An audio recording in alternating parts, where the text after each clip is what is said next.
amigos disléxicos, estamos começando mais um bate-papo da dislexia, mais um encontrão da nossa comunidade. E na data da gravação deste encontro, gostaria de felicitá-los, porque hoje é o Dia Internacional da Dislexia, meus nobres. Curiosidade, nós temos duas datas mundiais, tá? 8 de outubro é o Dia Internacional da Dislexia e o dia 10 de outubro é o Dia Mundial da Dislexia. Pô, people, nós temos duas datas que significam a mesma coisa? Pois é, não fui eu que as criei. E estamos aqui no marco desta nossa data maravilhosa. E estamos aqui com minha amiga, Verônica, que este meio de internet, em meio de conversas, comunidades, com Verônica já trocamos várias figurinhas em termos de conteúdo. Então, Verônica, olha só, pessoal, olha o currículo dela. Graduada em Psicologia e Pedagogia, 2 faculdades. Especialização em Neuropsicologia e Psicopedagogia. Formação em Neurofeedback, formação em Psicoterapia Positiva, formação em Mindfulness, formação em Programa de Enriquecimento Instrumental, autora de livro prático e jogos de alfabetização e reeducação linguística, atuação clínica com crianças e adolescentes e adultos, professora de cursos de graduação e pós-graduação em psicopedagogia e autismo. Baita currículo, hein? Meu Deus do céu, hein, Pipo? Sem mais delongas, Verônica, e, por último, mas também não menos importante, também disléxica. Também enfrentou vários dos desafios com relação à dislexia, e por isso que estamos aqui para conversar com Verônica. Verônica, primeiramente, muito obrigado por você dispor do seu precioso tempo para estar aqui conosco, viu? Pipo, eu que agradeço imensamente, e principalmente nesse dia especial, né, que é um marco para a dislexia, né? Então, estamos aqui para falar mais sobre... Gostei de chimarrão, hein? Nem é do sul e curti. E estamos aqui para falar com muito carinho, né, desse assunto que a gente tanto gosta, não só pela parte teórica, mas pela parte que a gente viveu e vive até hoje, né? Exatamente. Verônica, uma pergunta aqui para a gente começar. Hoje você atende muitas pessoas com dislexia e também outros transtornos específicos de aprendizagem. Mas um dia você enfrentou essas dificuldades. Sim. Como é que era a Verônica antes, na escola, enfrentando os desafios? Quais foram as dificuldades que você sentiu na pele, Verônica? Tá, então vamos começar do começo. Então, vamos falar na educação infantil. Eu estudava numa escola que alfabetizou pelo som das letras, então já foi meio caminho andado. E era o jardim de infância, então eu tive necessariamente que mudar para uma escola de ensino fundamental, né? Tive que fazer essa migração. Então, fui para um colégio maior e também, por muita sorte, minha mãe, sem saber, era um colégio montessoriano, que me ajudou muito pela metodologia, né? Mas eu já fui percebendo, assim, que no primeiro ano do primário os livros da biblioteca eram difíceis para ler, eram, acessos de choro, assim, aquela coisa, minha mãe, não li o livro, tem a ficha do livro, tem que entregar, aquela coisa meio doida, assim, ela terminando de ler comigo no carro, aquela coisa para não ir mal, não deixar de entregar a tarefa, enfim, e na minha época, Pipo, ninguém sabia de dislexia, né? Eu acho que ali a partir, quando eu fiz psicopedagogia, na verdade, que eu tive um módulo de neuropsicologia, que isso estava começando, que ninguém falava. Isso foi lá no ano 2000, né? Então tem uma caminhada aí. E eu sempre percebia desde pequena que alguma coisa tinha, porque eu tenho TDAH também, né? E então, assim, para mim era muito difícil, não era fluido. Então, dependendo do professor, com a metodologia, isso ficava mais fácil, isso ficava mais difícil. Quando eu tinha medo do professor, que era um professor mais incisivo, daí que piorava de vez, daí que não entendia nada, aquilo lá. Nossa, eu lembro da minha professora do primeiro ano, gente, ela usava um salto. E eu lembro do barulho do salto no chão, aquele tec, tec, aquilo me vinha uma coisa, tipo, ela tá chegando perto, ai meu Deus do céu, ela vai pedir pra eu responder, sabe, aquela coisa que você quer, sabe, se enfiar embaixo da cadeira, tipo, não me olhe, porque eu sabia, o problema não era o conteúdo, mas a forma com que tudo acontecia, sabe? E aí sei que foi indo e muita aula particular na minha vida, né? Matemática, e essa foi a minha caminhada no ensino fundamental. E tinha um programa, tipo telecurso segundo grau na minha época, que eu amava, porque alguma coisa inconsciente já me dizia ali. E era um programa de aula. Então, era uma professora com uma turma. E eu me sentia, olha como é, né? Freud explica, né? E eu me sentia aquela, e falava, meu Deus, um dia eu quero ser essa professora, porque olha que legal o jeito que ela ensina.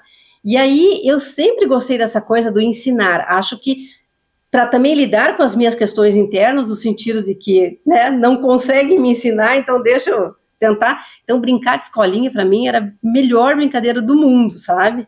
Aí eu chamava, minha irmã era mais nova, daí eu chamava a minha irmã com as amigas dela e dava aula para todo mundo, né?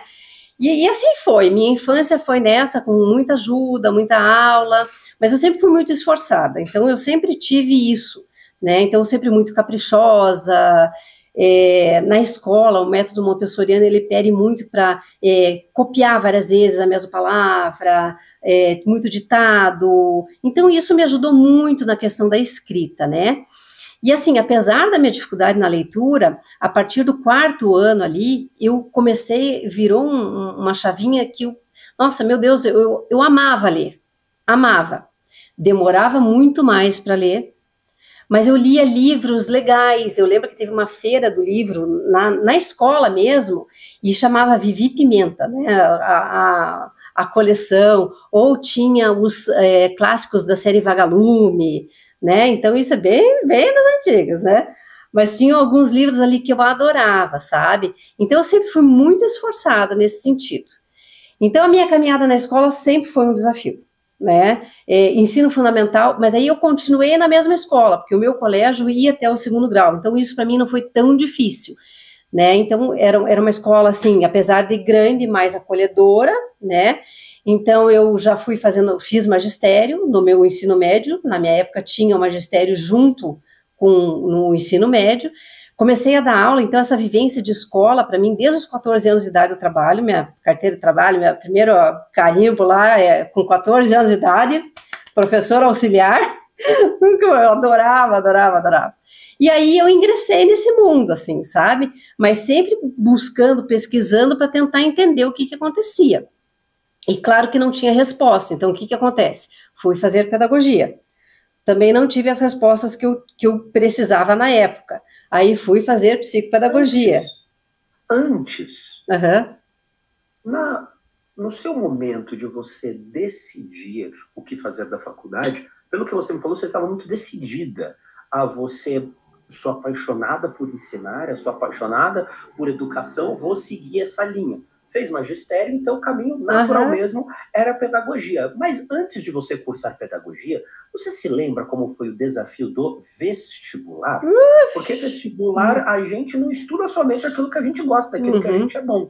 Então, a gente precisa ver função quadrática, a gente precisa estudar química, física, memorizar fórmulas. Hoje já é uma briga para a gente ter adaptações de prova. Antes, imagino que você não teve as adaptações no vestibular. Então, como é que você se preparou, enfrentou? Como é que foi essa época do vestibular? Uhum.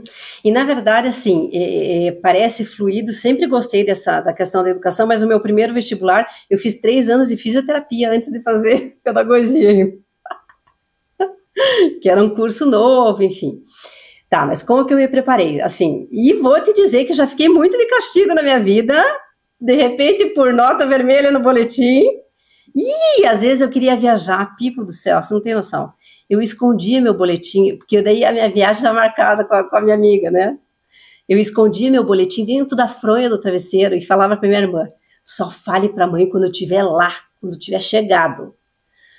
Daí a minha irmã ia lá e falava, sabe? Daí eu já estava onde eu queria, já estava viajando, não tinha... Mas assim, vestibular, né? Um grande desafio. E daí eu tinha uma prima que era uns 2 anos, tenho ainda, né? Uma prima que é uns 2 anos mais velha que eu.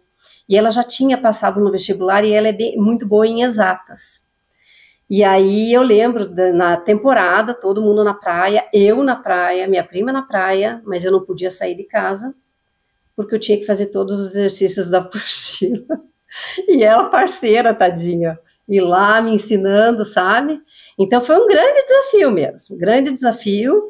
E aí eu fiz passei no vestibular, na verdade, em fisioterapia, fiz 3 anos depois, como eu já tinha feito magistério e já trabalhava, aí eu falei, puxa, mas estou no curso errado. Daí que eu fui para pedagogia. Você sentiu alguma resistência, ou familiar, ou pessoal sua, porque você já estava cursando para começar tudo de novo? Te chamaram de doida? Aconteceu alguma coisa assim? Acho que todo mundo sabia que eu realmente fisioterapia não era para mim, não era a minha paixão, né? E aí acho que foi muito, muito tranquilo nesse sentido, porque todo mundo sabia que eu já dava aula e aí eu queria continuar esse caminho, né? E eu queria, na verdade, eu fui entender, eu queria ter respostas para o que acontecia comigo. Porque eu via que eu tinha dificuldade, mas eu via que eu conseguia oralmente, eu via que eu tinha inteligência, eu via que eu era capaz, só que tinham algumas coisas que para mim eram mais difíceis. Só que os professores da faculdade, isso foi muito legal, sabe? Porque eles percebiam que eu era esforçada, e eles percebiam que eu não deixava de cumprir com tarefa, eu não deixava de fazer as coisas, né? De repente, assim, no oral eu ia muito melhor. Então, sabe, eles foram muito, muito receptivos nesse sentido, porque eu pude, não falava assim, adaptação, né, mas nos trabalhos de grupo, né, nas apresentações, isso eu me saía muito bem, né, então era muito melhor, porque assim, nas provas, realmente, eu confesso que eu tinha uma certa dificuldade, porque é muita coisa de decorar, eu não sei decorar, a matéria que decora não é comigo, eu preciso entender, que daí eu consigo explicar, eu consigo falar, consigo fazer conexão, mas eu não consigo decorar ali ipsis literis, aquela coisa, aquela data, aquele número. Para mim, isso é difícil até hoje. Eu preciso entender. E principalmente, Pipo, uma via de aprendizagem minha é pela prática. Então me mostre como que é. Deixa eu ver você fazendo. Eu tenho certeza que eu vou aprender e eu vou criar um jeito diferente ainda daquilo que eu aprendi, sabe? Mas eu sou muito da prática, muito. Eu preciso concretizar. A coisa precisa ser palpável. E eu penso muito por imagem, né? A gente disléxico, Então, assim, por exemplo, um slide. Não adianta vir, porque eu vou me perder na linha se tivesse, né, todo aquele monte de coisa escrita. Então, eu pego, sei lá, 3 figuras e faço um esqueminha, e aí eu consigo falar daquilo. Né? Fica muito mais fácil para mim do que ficar tentando ficar fixa ali na leitura, que eu vou me perder. Né? Excelente, excelente. Verônica, você, quando você fala de estratégias, estudo, você sempre tem um sorriso largo, sempre uma autoestima lá em cima, isso é nítido em você. Mas antes, Verônica, ou no colégio, desculpa se eu voltar um pouco, ou na faculdade, já bateu aquele sentimento de dúvida que muitas vezes bate em nós disléxicos, de não saber achar que a gente não é bom o suficiente. Uhum. Parece que todo mundo é esperto menos a gente. Parece que todo mundo é capaz menos a gente. Aquele sentimento de inferioridade mesmo. Nós não somos menos do que ninguém. Mas ao viver em sociedade, ao viver em comunidade, parecer que os outros aprendem muito mais rápido do que a gente, parece que a gente se sente inferior. Já aconteceu isso com você? E se sim, como é que você transpôs esse sentimento? Pipo, demais. Principalmente na minha infância, que não tinha orientação. Né? A minha mãe não era, né, tão... Ela tinha aprendizado de vida, mas não que nem a tua aqui, né? Demais, demais, demais. Então, eu até falo que, assim, até um certo ponto, até conseguir entender um pouquinho, eu sempre fui muito tímida, eu sempre fui muito insegura, eu percebia que, de repente, as pessoas aprendiam mais rápido que eu, sabe, que eu tinha que treinar muito mais para chegar lá, né, e aí eu fui criando estratégias, depois de um certo tempo, que eu fui entendendo, poxa, mas há de ter um caminho, né, há de ter um caminho. Então, por exemplo, canetas coloridas, tirar palavras principais, enfim, várias coisas que eu tenho meus esqueminhas, eu não ando, né, sempre tem aqui, ó, porque senão tem coisa que eu não vou lembrar, né, Mas de criança, isso foi muito forte e muito presente, sabe? Muito. E eu acho que por isso que inconscientemente eu queria tanto entender o como ensinar, porque na verdade eu estava falando de mim, né? Perfeito. Mas muita timidez, muita insegurança, muita. E pegando esse ponto, de vez em quando na nossa vida, na nossa trajetória como disléxicos, aparecem anjos em forma de professores, em forma de familiares na nossa vida, que acreditam um pouco mais em nós do que outras pessoas, acreditam um pouco mais em nós, às vezes, do que nós mesmos. E esses professores, através da sua forma de falar, da sua forma, às vezes até sendo exigentes mesmo, acreditam mais em nós do que em nós mesmos. Aconteceu isso com você, com algum professor que despertou em você essa paixão por ajudar as outras pessoas, por se entender melhor, te ajudou a encontrar algum caminho no meio da aprendizagem, ou no ensino médio, ou na faculdade? O que esse professor fez que hoje você traz contigo e auxilia os seus alunos? Sabe, Pipo, eu acho muito triste de falar isso, mas nenhum professor no meu ensino fundamental 1, 2 e médio foi marcante positivamente. Eu não consigo lembrar, né? É assim, um mais querido de repente que o outro, mas também ninguém me entendia, sabe? E como eu era quietinha, também não incomodava. Então, acho que também não, né? Eu era mais desatenta, então também não. Mas assim, ninguém marcou positivamente, né? Isso realmente, e nem na minha faculdade de pedagogia. Isso foi acontecer na minha segunda graduação em psicologia, antes de psicologia. Daí eu tenho várias pessoas que eu fiz vários cursos na minha pós de neuropsicologia, e aí começou a abrir um caminho que eu falei, nossa, agora eu vou sem olhar para trás, né? Eu vou. E daí, aí sim, muitas pessoas marcaram positivamente. Inclusive uma professora que foi num curso que eu estava fazendo de formação, com uma metodologia que estavam trazendo para o Brasil, que era o método Panlexia, que eles convidaram alguns profissionais que já trabalhavam, né, com isso, para serem os multiplicadores da metodologia aqui no Brasil. E aí eu fui convidada. E nesse curso, inclusive, eles faziam a nossa avaliação, porque a gente tinha que fazer a avaliação dentro da metodologia, então, para nos ensinar, eles nos avaliavam. E foi nesse curso especificamente, com uma pessoa que eu tenho muito carinho, né, a Maria Cristina, e ela me chamou de canto na hora que eu fiz o meu screening de leitura, que ela falava assim, vem aqui, vamos conversar.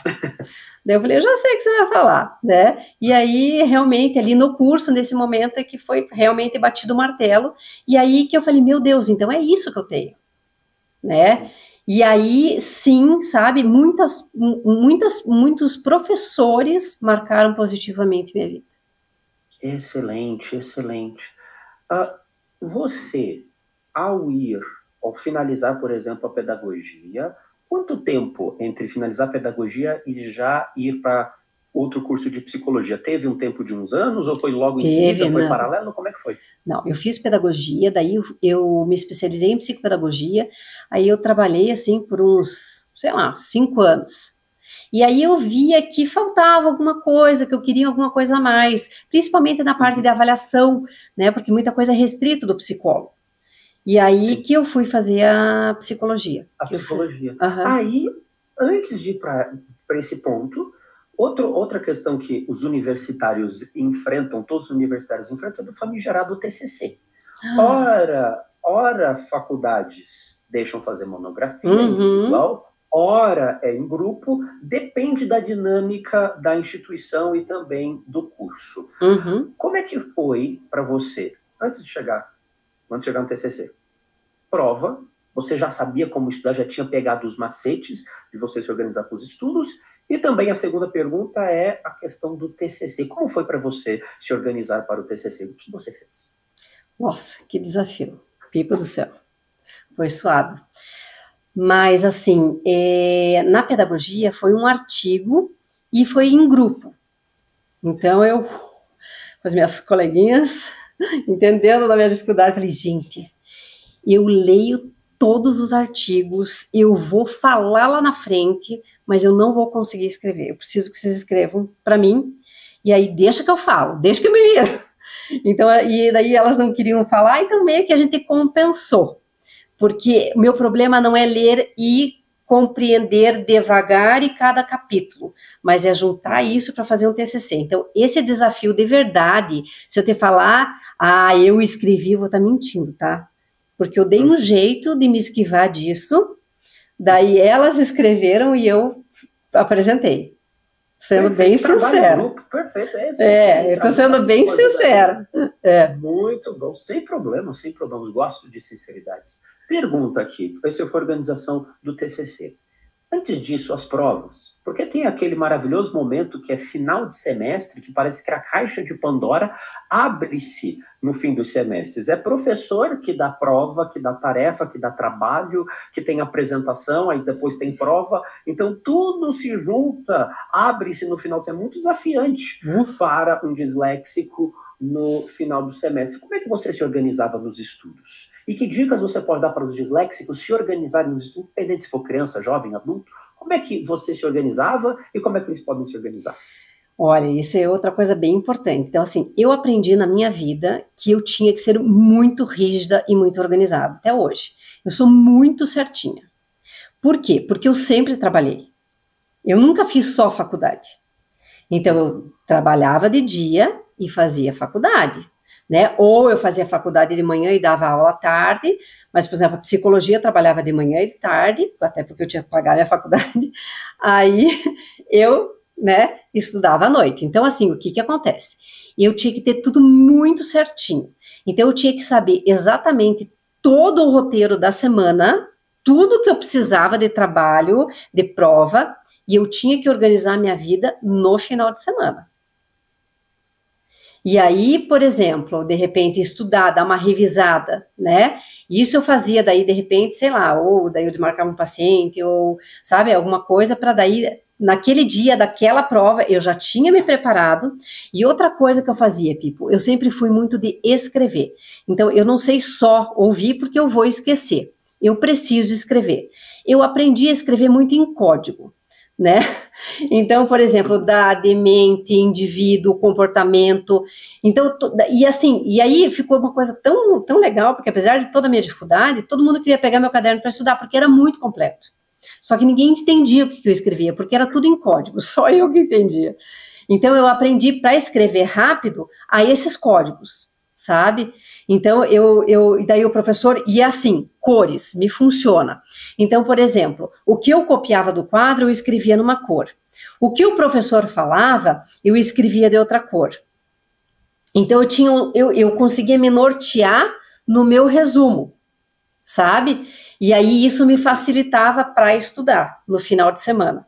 Mas era no final de semana que eu me virava nos 30 e tinha que fazer tudo que precisava, para daí, durante a semana, só dar aquela revisada, para não estar perdida, né, e ter que estudar do nada. Então, eu sempre fui muito rígida com isso, muito, muito. Eu comigo mesma.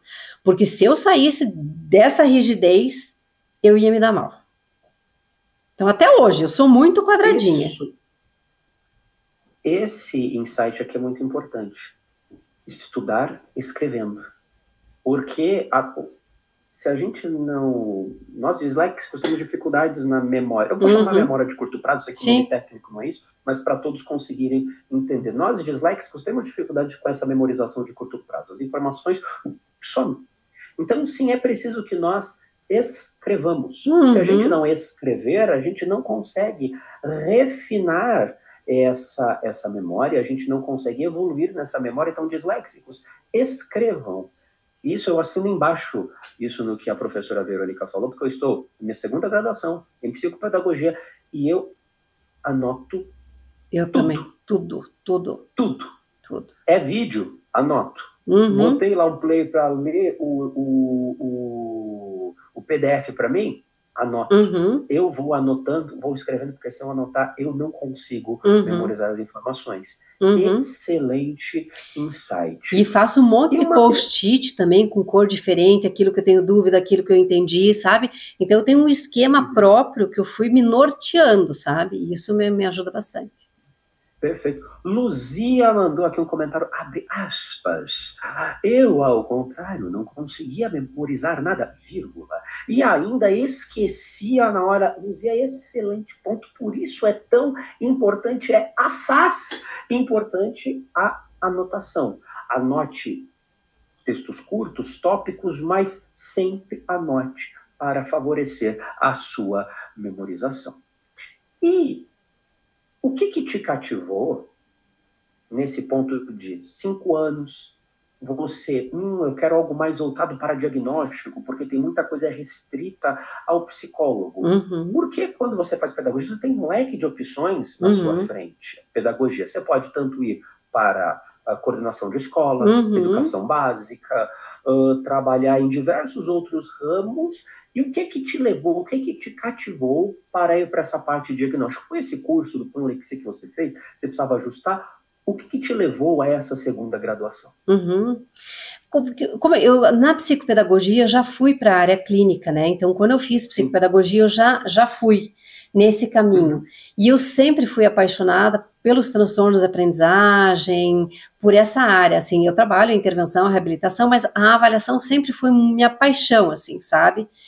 E aí, por isso que eu vi que, poxa, eu posso complementar, de repente, fazendo psicologia, porque eu sou muito inquieta. Então, isso é uma coisa minha, assim, sabe? Se inventarem outra coisa, vou eu lá, sabe? Eu tô que nem Bala Zequinha, minha mãe fala, você tá que nem Bala Zequinha, onde fala, vai, sabe?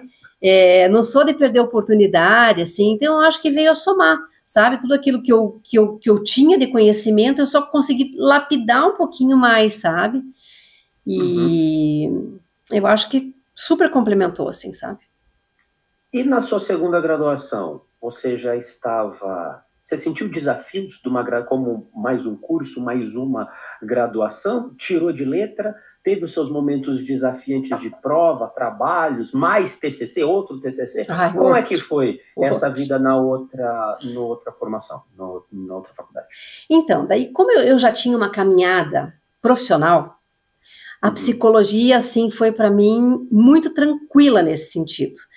Porque não era nada tão desconhecido. Eu já trabalhava clinicamente, já atendia famílias, então, assim, não era uma linguagem desconhecida.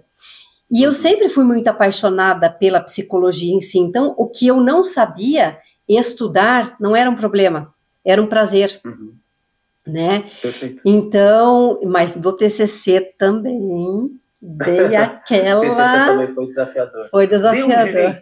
Dei um jeitinho, e daí foi mais fácil, porque uma professora, a gente fez um trabalho, cada aluna dela ajudou a escrever um capítulo, então foi tranquilo, né, porque daí eu ajudei a escrever um capítulo sobre o tema que ela queria, daí foi mais tranquilo, esse foi o trabalho de conclusão de curso, né, então, mas é interessante isso, porque imagine, Verônica, todo mundo é disléxico, e já sabiam que eu tinha dislexia, falei, não é isso.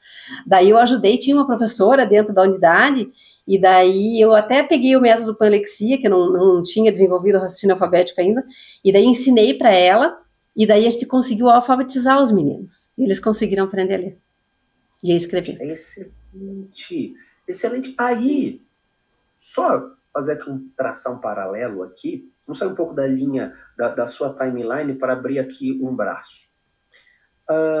Um assunto que é polêmico, mas conheço, a gente já trocou muitas figurinhas. A questão, por exemplo, do tempo recomendado para um laudo de dislexia.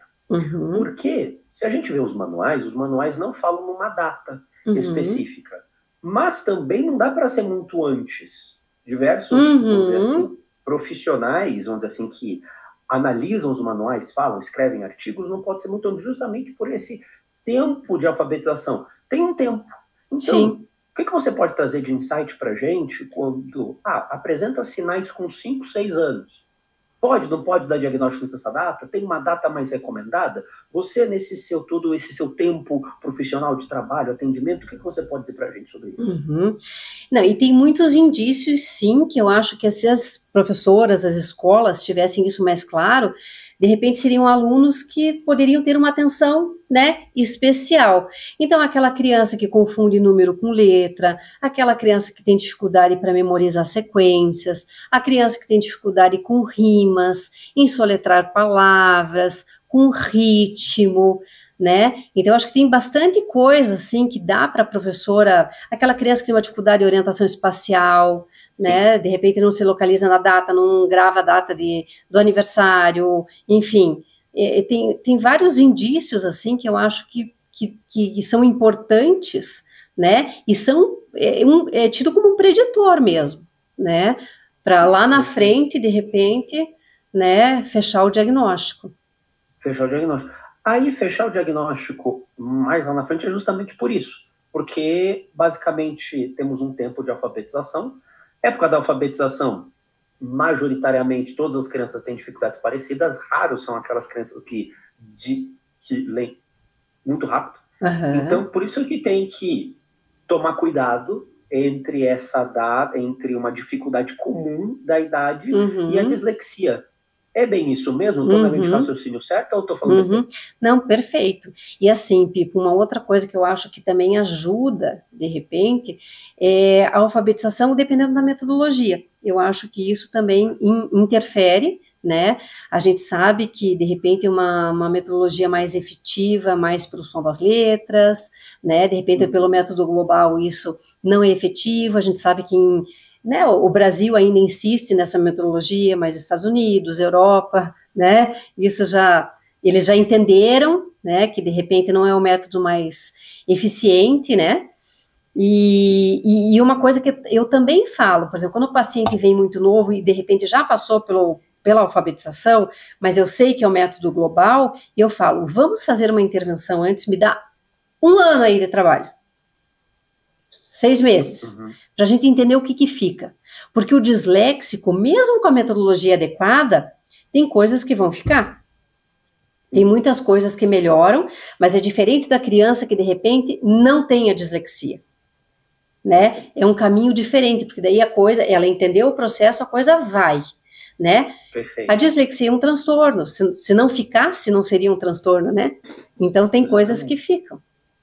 Exatamente, exatamente. Aqui, mais uma frase aqui no nosso chat, Gilson, tá escrito Gilson, mas tô vendo aqui na fotinho, entendeu? Não é Gilson não, tá bom? Eu tô vendo aqui, só está meio tentando confundir, mas não vai dar certo. Gilson disse que não é Gilson, abre aspas. A faculdade foi do início ao fim, muito penosa para mim. Ponto. Eu escrevi a explicação do professor, vou dar ênfase, tá? Aqui, ó. Eu escrevi a explicação do professor, mas como escrevia rápido eu sempre engoli informação às palavras, vírgula. Ao final, eu nem conseguia entender nada. Conclusão, vírgula. Olha essa pausa, conclusão, vírgula. Meus resumos não eram confiáveis. Avisando aqui para Gilson, que não é Gilson, entendeu? E também para todo mundo aqui, estou preparando um módulo na nossa comunidade sobre como a gente consegue fazer uma cópia mais efetiva e um pouco mais rápida, como a gente consegue organizar melhor as ideias ao escrever. Estou montando um módulo para isso. Quando finalizar os nossos encontros com os disléxicos notáveis, a nossa próxima ponto, spoiler, vai ser sobre técnicas de escrita para disléxicos. Me cobrem. Voltando aqui, Verônica. Isso é uma outra coisa que eu não consigo. Você fala né, vamos falar dos desafios. Eu sei que no chat tem 5 coisinhas aí, mas se eu abrir ali, já era. Então eu tenho que focar aqui. Eu não consigo fazer mais de uma coisa ao mesmo tempo, não consigo. Entendo perfeitamente. Aqui é treinos, porque meu primeiro estágio foi numa TV universitária. Então eu tinha que ver o retorno aqui, passar o TP ali, passar aquilo outro, pum. Acabei criando uma casca em cima disso. Verônica, vendo aqui que você, a sua formação continuada, e traduz formação continuada, que não é porque a gente faz um curso na faculdade que pronto, acabou. Não, Deus Precisamos continuar jamais a nossa formação. Precisamos continuar o nosso estudo ao longo da vida. O que te cativava? Porque eu vejo que nas suas pós, na sua formação, um complementou o outro. Como é que você escolhia? Eu vou escolher isso, depois vou juntar com isso, depois vou juntar com aquilo. Porque tantas opções de pós que nós temos, tantas formações que nós temos, que se a gente pudesse, a gente escolhia tudo. Mas não tem tempo hábil, e muitas vezes hábil, para tanta coisa que a gente quer. Como é que você escolhia, como é que você determinou bem o seu caminho profissional e falou, eu quero isso, eu quero isso, eu quero isso, eu quero isso. Como que você escolheu? E que bons insights você pode trazer para os disléxicos, muitas vezes se sentem perdidos nesse caminho profissional. Então, assim, uma coisa que eu sempre tive certeza foi a área da educação ou essa área da aprendizagem. Eu tenho outras formações, mas assim, eu sempre gostei disso e sou, assim, apaixonada por isso. Então, por isso que, de repente, a pedagogia casa com a psicopedagogia, que casa com a neuropsicologia, que casa com a, com a psicologia. Então, assim, eu acho que o importante, Pipo, é a gente saber onde a gente quer chegar. Para daí a gente, porque senão a gente fica meio que à deriva, Sim, exatamente. Porque tudo é legal, tudo é interessante, tudo é apaixonante, mas o que eu quero? O que é prioridade? E isso foi uma coisa que eu aprendi também para lidar com o meu TDAH. Porque eu sempre fui dessas empolgadas. Então, tudo eu quero. Minha mãe que falava, meu Deus, tudo é urgente para você. E aí eu fui aprendendo de tanta lambada da vida que opa, tem que focar, E aí, por isso que eu fui, trilhando esse caminho e não posso sair daqui, até concluir o que eu quero. Então, isso é importante. Perfeito. E você teve certeza do caminho que você queria trilhar? Você foi construindo isso ao longo do tempo ou já estava muito claro pós a sua segunda formação? Você foi clareando isso? O que te fez ter a certeza do caminho que você queria seguir? Olha, eu até tentei outras possibilidades. Foi até curioso, assim, quando eu entrei na faculdade de psicologia, depois de um tempo eu falei, não, agora eu só quero atender terapia. Eu simplesmente cheguei à loucura eu tinha um consultório, você sabe que para comprar jogos e tudo, Senhor. E daí eu fui contratada para trabalhar como psicóloga num hospital aqui. Eu falei, não, agora você é só psicóloga, Agora peguei uma caminhonete, enfiei todos os meus jogos e nesse hospital tinha a ala infantil. Falei, doação. Doei tudo sem olhar para trás. Depois de um tempo falei, meu Senhor, o que eu fiz?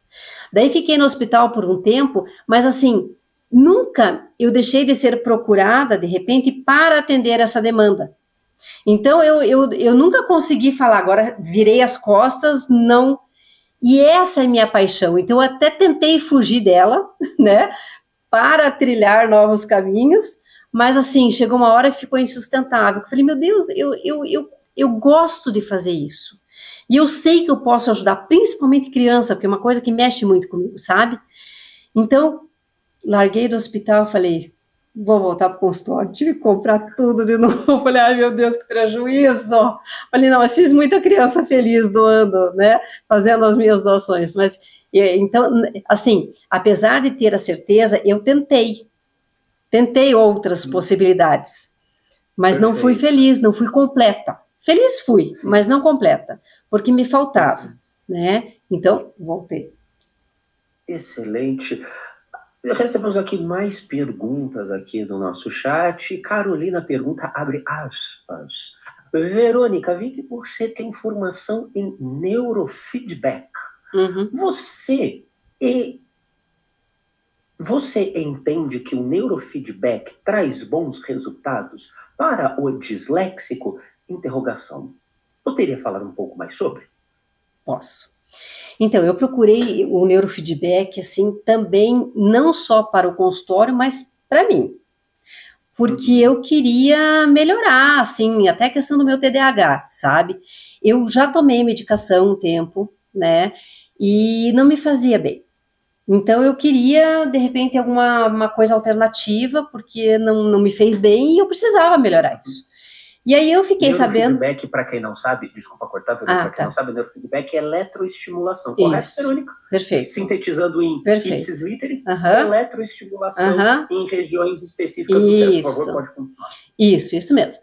E aí eu fui, né, em busca dessa, fui conhecer mais, fui entender melhor, e assim, não especificamente para a dislexia, mas o neurofeedback tem muito mais pesquisa para o TDAH, e que foi isso que eu fui em busca. E aí eu fui entendendo, né, na minha formação, que o neurofeedback, ele trata o cérebro como um todo, na verdade, porque é um treino cerebral.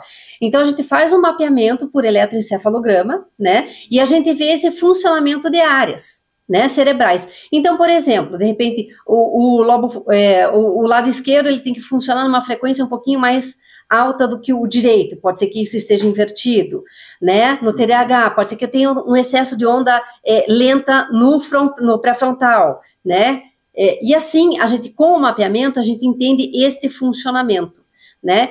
E assim, até então, tudo bem, teoria não tinha, porque eu quero ver para crer, né? E aí, na formação, eu tive que me treinar e treinar mais 2 cérebros, né? Até para conseguir concluir o curso.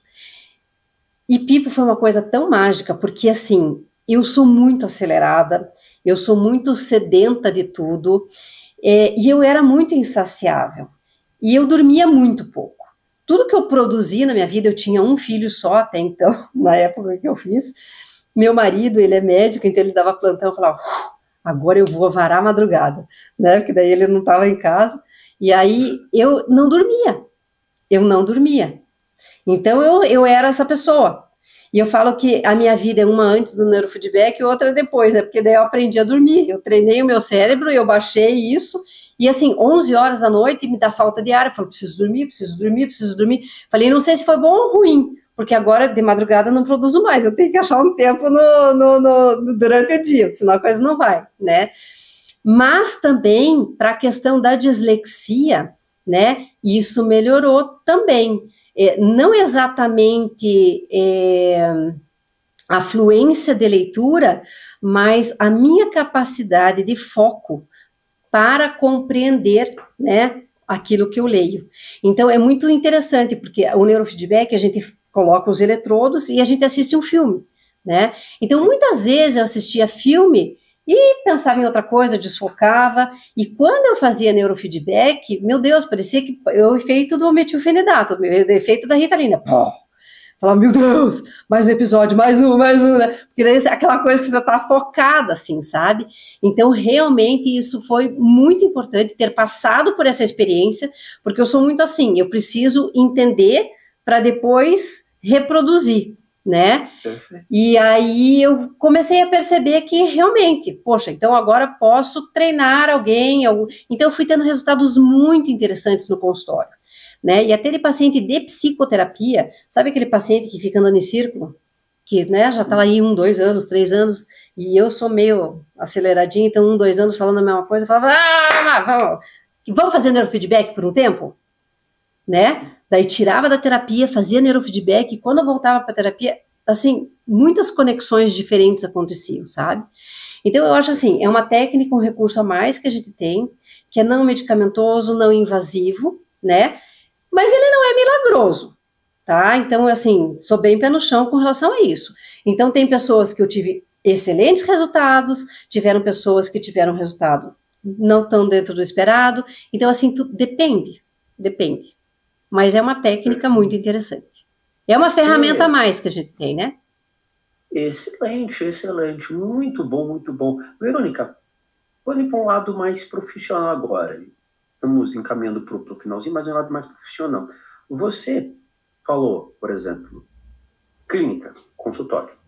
Depois, hospital. Uhum. Você também é professora universitária, professora de cursos de pós. Uhum. Estes caminhos foram surgindo de forma muito natural na sua vida, os convites. Ou você foi atrás, bateu na porta, gastou sola de sapato.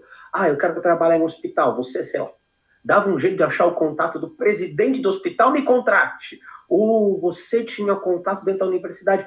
Como é que você foi galgando os seus caminhos profissionais? Por que estou fazendo essa pergunta? Porque a faculdade nos ensina a sermos, sim, nos prepara para o mercado, mas ela não nos ensina, por exemplo, a ter o nosso negócio, ter a nossa clínica. A faculdade não nos ensina, por exemplo, a como a gente se porta numa entrevista para a gente conseguir evoluir profissionalmente. Então, como é que você, profissionalmente falando, abriu esse leque para você? Como foi esse seu caminho? Então, o caminho de escolas foi um caminho que foi, né, natural pelo magistério. Então, eu acabei dando aula na escola que eu estudei e no jardim, daí fui atrás, bati na porta, no jardim de infância que eu estudei, oi, tudo bem, me formei, tô aqui, se precisar de alguém, né, e aí consegui trabalhar lá também. Mas assim, já conhecia as pessoas, né, e as pessoas já me conheciam. O hospital, a faculdade de psicologia foi pela faculdade evangélica, então eu fazendo estágio lá dentro, e aí eu acabei ficando, né, fui convidado para trabalhar na equipe. Clínica, psicoterapia, porque eu sempre fui muito esforçada, Pipo, muito, sempre fui muito Caxias. Então, assim, o que me abriu porta dentro da clínica na psicologia foi que um professor meu, né, um psiquiatra, ele me convidou para trabalhar na clínica dele, né? E aí eu aceitei e isso me abriu muitas portas, né, dentro da psicologia em si. Então, assim, eu dei, não sei se foi sorte ou não, mas de repente estava meio que vinculado à instituição de ensino. Eu tive um bom desempenho e aí, né, fui ficando, né? Sim. Mas, por exemplo, na pós, eu conheci uma professora que eu fiz um curso com ela e aí ela também falou, ela que abriu uma porta, vou te apresentar para a coordenadora. E daí depende de mim, né? Daí eu que tive que, né, dar a primeira aula, passar pelo teste, né? Mas assim, eu acho que as coisas vão fluindo de acordo com as marcas que você vai deixando, isso é muito importante. Minha mãe sempre me ensinou, nunca feche porta, sabe? Por onde você passar, e ela sempre me criou dessa forma, assim, sabe? Seja boa naquilo que você faz. Você pode vender picolé na esquina, mas você tem que ser muito boa nisso, né? Então, desde pequena eu fui criada dessa forma, assim. Excelente, excelente insight aqui, meus amigos disléxicos. Sejam mais conhecidos pelo que vocês fazem do que pelo que vocês não fazem. Quando vocês fizerem, façam o melhor trabalho que vocês puderem fazer, com amor, com paixão, com qualidade, tudo aquilo que vocês fazem. Foi inclusive isso, no trabalho digital, que eu e a Verônica nos conectamos nesses vídeos de Instagram por aí. E ter contatos, cursos, conhecer pessoas, ir para o mundo, porque vocês vão se conectar com pessoas. Então estejam prontos, porque oportunidades vão surgir quando a gente se joga. Quando a gente se joga. E ter humildade, humildade no sentido assim, não sei, não entendi. Tem como você me explicar melhor? Sabe, eu acho que a humildade é tudo. Excelente, excelente. Verônica, caminhando aqui para o final, você disse que separou aqui um sorteio, algo que o pessoal vai ganhar. Me conte aí, Verônica. Me conte aí. O que você vai sortear para o pessoal que está aqui na nossa chamada? Então, eu separei um dos materiais que eu criei, que é o baralho de sílabas, né? E que é tão gostoso, porque assim, tipo assim, praia, final de semana, eu amo uma jogatina, minha família é da jogatina, então era sempre baralho. E aí eu criei o baralho de sílabas, né? Então tem aqui é só uma parte, né? Mas tem todas as sílabas e de repente a gente pode se divertir com a família, não só jogando tranca, mas de repente, por que não, um baralhinho, né? Então, eu vou sortear um baralho de sílabas, eu vou colocar uma foto minha no meu Instagram, e aí eu gostaria, né, que as pessoas que né, ficaram conosco até agora, pelo menos dessem algum feedback, né, que colocassem alguma coisa ali, né, no comentário, porque daí a gente vai fazer o sorteio pelo próprio Instagram. Perfeito, deixa eu pegar aqui o seu Instagram, peraí, para já deixar aqui para o pessoal. Verônica, como é que fala seu sobrenome? Vou soletrar, porque é difícil. E é Verônica com CKA. CKA, perfeito. Você tá no... Aqui. Isso. E daí Segmuller. Isso aí, Pipo. Esse mesmo. Verônica Segmuller, é isso? É, Zigmiller. Zigmiller, desculpa. Auf Deutsch, eu sei que você curte um Deutsch aí também. Meu alemão está enferrujado. Então, pessoal, sigam a Verônica, tirem uma foto desse momento, postem nos stories, que quem interagir com a Verônica vai fazer o sorteio e vai entrar em contato com a pessoa. Perfeito, Verônica? Com certeza. Show de bola? Show de bola. Maravilha. Então, pessoal, tirem a foto desse momento, postem nos stories, marquem o @ da Verônica nos stories, porque aí sim a Verônica vai fazer o sorteio com quem vou tirar uma foto e postar nos stories. Fechado? Peraí, que Maravilha. Eu também vou tirar uma foto, peraí. Maravilha. Todo mundo olha pra cá, pra câmera. Aê! Maravilha. Vai, Noah, de novo, Noah. Aparece aí a cabeça aí, de novo. Aparece aí, Noah. Isso. Noah não perde uma. Escute, deixa eu te perguntar, Pipo, todas essas pessoas que estão aqui são disléxicas já diagnosticadas? Tem disléxico, por exemplo, Noah é disléxico, José é disléxico, Ricardo é pai de disléxico. Ah, entendeu? Entendi. Luzia é disléxica. Temos psicólogos, temos psicólogos, temos professores, entendeu? Temos diversos, aqui é um grupo heterogêneo, entendeu? Um grupo de diversas pessoas em prol de ter mais conhecimento para poder se ajudar ou ajudar outros disléxicos também. Noah está sempre aqui com a gente, não perde um. Entendeu? Ah, que legal, que legal. Que legal, e é muito importante a gente se fortalecer, né? Eu vejo o movimento, né, na questão do autismo, né, as pessoas estão um movimento muito forte. E aí, assim, meu sonho é fazer esse movimento com a dislexia. A gente precisa divulgar mais, precisa fortalecer, né, porque a gente pode ajudar e amenizar o caminho de muita gente. Muita, sabe? Hoje eu tô onde tô, mas assim, que nem você falou, tá, e quais as dificuldades? Sofri muito quando criança, muito, né? Excelente. Sim. Verônica, pra gente encerrar, que frase você pode deixar o pensamento para disléxicos como você, que pensam em desistir, que estão tristes para baixo, às vezes duvidam de si mesmos, o que você pode falar para estes disléxicos e para os pais também, para não desistirem diante das dificuldades das suas trajetórias? Gente, a dislexia, ela não incapacita ninguém, né?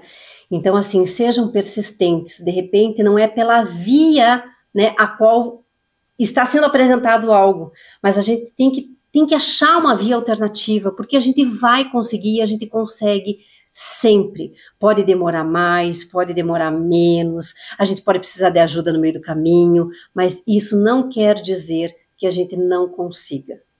A gente consegue sim, não desistam nunca. Isso é muito importante. Excelente, não desistam nunca. E com esse pensamento, pessoal, encerramos aqui o nosso encontro, mais um encontrão da comunidade Dyslexia Club no Dia Internacional da Dislexia, meus queridos. Eu sou o Pipo, fundador do Dyslexia Club, e lembrem-se, grandes disléxicos nunca desistem. Aquele abraço, pessoal.